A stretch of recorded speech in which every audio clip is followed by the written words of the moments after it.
નમસ્કાર. ગુજરાત પોલીસને કર્યો સસ્પેન્ડ. જૂનાગઢના કરોડાના તોડકાંડનો આરોપી સસ્પેન્ડ પીઆઈ તરલ ભટ્ટ આખરે ઝડપાયો.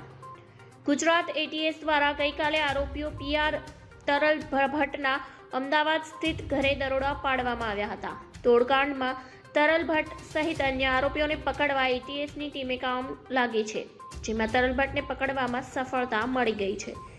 પોલીસની ભીંસ વધતા તરલ ભટ્ટનું પગેરું મળી આવ્યું હતું અને એટીએસ દ્વારા તરલ ભટ્ટ પકડાઈ ગયો હતો.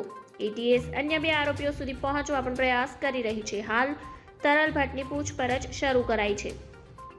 ફરાર પીઆઈ તરલ ભટ્ટના ઘરે તપાસના સીસીટીવી સામે આવ્યા હતા. એટીએસની ટીમ અંદાજિત 1 કલાક 30 મિનિટ સુધી રોકાઈ હતી, જેમાં તરલ ભટ્ટના પરિવારની પૂછપરછ કરાઈ હતી. તરલ ભટ્ટના ઘરની તથા બેંક એકાઉન્ટની માહિતી મેળવવામાં આવી છે. એટીએસે કોર્ટમાં કહ્યું કે તપાસના કામમાં હોવાથી કોર્ટમાં પહોંચી શકાય તેમ નથી. તરલ ભટ્ટના આગોતરા મુદ્દે એટીએસ કોર્ટમાં સોગંદનામું રજૂ કરવામાં આવ્યું હતું. ધન્યવાદ. જય હિન્દ.